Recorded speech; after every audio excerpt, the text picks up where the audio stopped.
Now, we are officially into summer, and as the holiday rush cranks up a notch, one thing you need to think about is sun protection, especially if you have young children. Faced with shelves upon shelves of sun creams in the shops, it's hard to know what SPF is the best, let alone how often you should reapply it. Here to give us some insight into picking the right sunscreen is Rory O'Donnell of the Irish Pharmacy Union. A very good morning to you, Rory. Hi, Sybil. How are you? I have to admit, and I know, Brian, you admitted it to me earlier, that when I pick sunscreen, when I see it in the shops, I usually pick what's on special, and I don't really look at the SPF or UVBs or A's or any of that stuff. It's like, okay, it's $8.99, that's the one I'll get.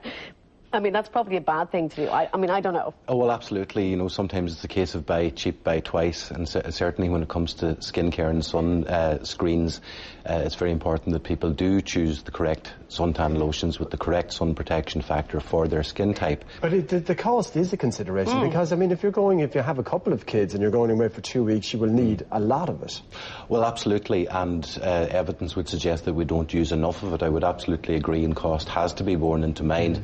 But much more important is the effect that potentially could accrue from not using correct amount of suntan lotion. So when you buy the more expensive one, like, you know the way with ladies moisturisers, did you hear me? You know the way with moisturisers that are expensive, and then you get Nivea.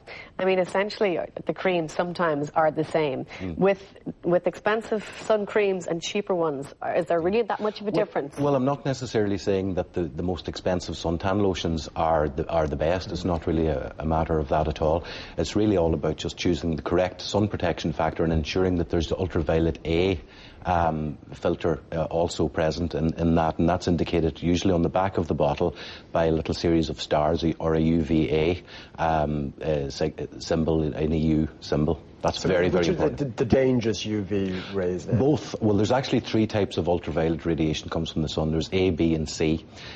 UVA is associated with cancer, with skin cancer, and with premature aging. UVB is what stimulates the melanin in our skin that gives us the tan, and that's what we feel actually when our skin is hot, is ultraviolet B radiation. But ultraviolet A and B both can cause very serious cancers indeed. So would every cream then not have the UVA? Would some creams not have it? Yeah, it's entirely possible that they don't all have sufficient UVA protection. As I say, you'll actually see it on the back usually on the back of the bottle, a series of stars from 3 to 5, with 5 being the maximum protection.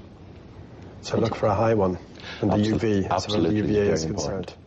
Yes. Right. So, the tips on how often, when to apply, especially when you're away and you're going out, and that, you know, I mean, your skin wouldn't be accustomed to a lot of exposure to sun coming from Ireland, and then you land in a hot country on your holidays, and next thing you walk out of the plane and it's into 30 degrees of heat. Should you be applying on the plane even? Well, it's not a bad idea. It's suggested that you would apply sunscreen at least 20 minutes before exposure to the sun.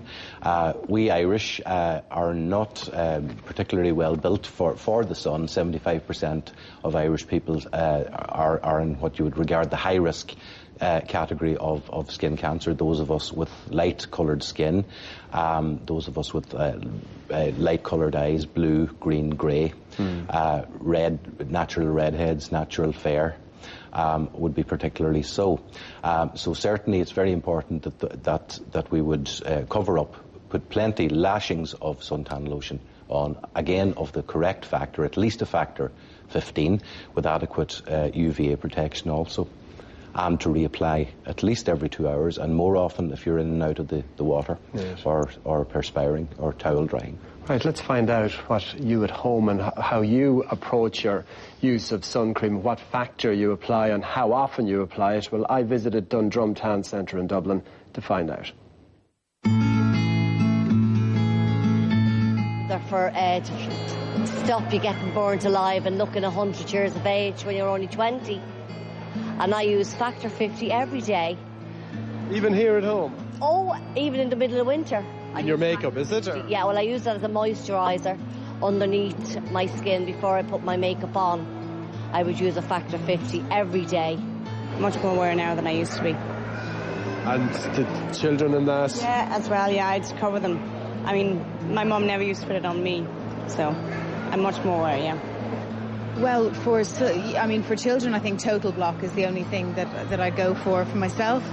You know, obviously, you sort of, you know, like a bit of a tan or whatever. So I think, you know, if I was away, I wouldn't use any less than 15. We'd only use it up to about 2 or 3 days, and that'd be it then. I wouldn't bother. After 2 or 3 days, even abroad? Even abroad, yeah. Do you colour or take the sun quite easily? Yeah, I get it very easy. I have a typical Irish redhead here, so yeah, no, we would next. We go away to the sun, so I would definitely put sun cream on the children. And would you be doing it here, even here at home during the finer days? I would. Even in my handbag, I'd always carry a little travel size around, and just to put in their faces really more so, because they'd usually be covered up. And I would in myself as well. I would always have an SPF on my face. Well, I apply it all the time. Especially I have a child with eczema, so he can't have any sunburn at all. It's exposure to the sun. But I have to use very high-end product for him. La Roche-Posay is the one I use. And I would use sun cream on both the children all the time. I also use... Even at home here, yeah? Yeah, I always use sun protection factor 15 on my own skin as well. Maybe not so much in the winter time, but in the summertime. And then when you go away, would you be very sort of regimented about putting it on and reapplying it? Absolutely. I would, especially with the younger guy, I'd be much more careful. The older boy, I wouldn't be quite as regimental about. Maybe I would let that slip a little bit. But certainly if they've been in the water or whatever, I would always reapply and make sure I'd use a high factor. Probably go for 15, which is far too low, but if it's a short holiday, I'll go for the lower factor. I mean, years ago, I was wearing a very sexy bikini and I got burnt in the wrong place. I've worn one for years. No way, no. You learned your lesson the hard way. I did, yes, exactly, yeah. And a painful lesson as well. I suppose anyone that's ever got sunburn remembers it, and it's not something you ever want to go through again. But what struck me from talking to the parents there is the amount of them that would say that they would put cream on their children here, even on overcast days. Yeah, that's very good to hear, actually, because the evidence would suggest that there is an increase in the detection of skin cancers, largely due to our propensity to travel more, our increasing population age, and indeed the increase of the use of sunbeds, for example. You know, so it's actually encouraging to actually see that. And that gentleman there that said he would start his holiday at 15, is that quite low, or should you start even higher, on a factor 15? It depends again on the person's skin type, but most certainly a 15 I would regard as the absolute minimum. Somebody who's prone to sunburn, or who has had sunburn in the past, or who has suffered from skin cancer, or who has a lot of moles, for example, should most certainly select a much higher factor, such as a total sunblock of 50 or a 60, and should avoid direct sunlight between the hours of 11 a.m. and 3 p.m, for example. Is there any case where possibly you shouldn't wear a really, really high sunblock, like that it maybe is doing you more harm than good? Or not really directly, no. But it's all obviously with any skincare product, it's important to patch test first. So it's entirely possible that somebody could be allergic to a particular sunscreen, and accordingly they should perhaps try on a small area first before they apply it all over. Well, I suppose I was meaning that it's kind of healthy to get a bit of sun on your bones, and if you're going off to somewhere like Malta and you're putting on factor 70, I don't know if they do a factor 70, but you've put on a really high factor and you don't get, you know, it's like...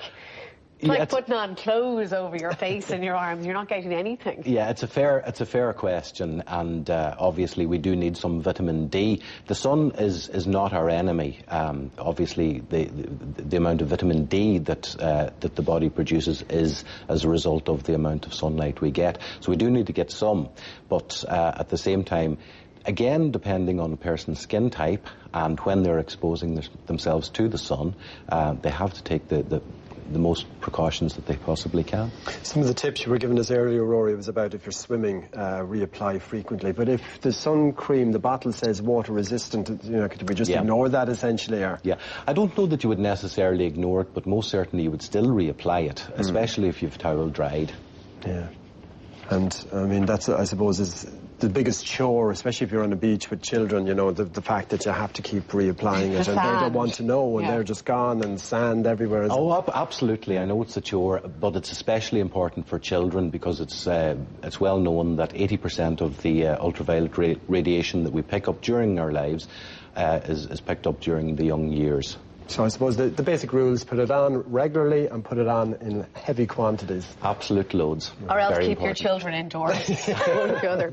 Rory, listen, thank you so much for coming on this morning. Thank you very much. OK, the every gardener's worst nightmare. I'll be finding out the best way to de-weed your garden in preparation for summer. That's coming up after the break.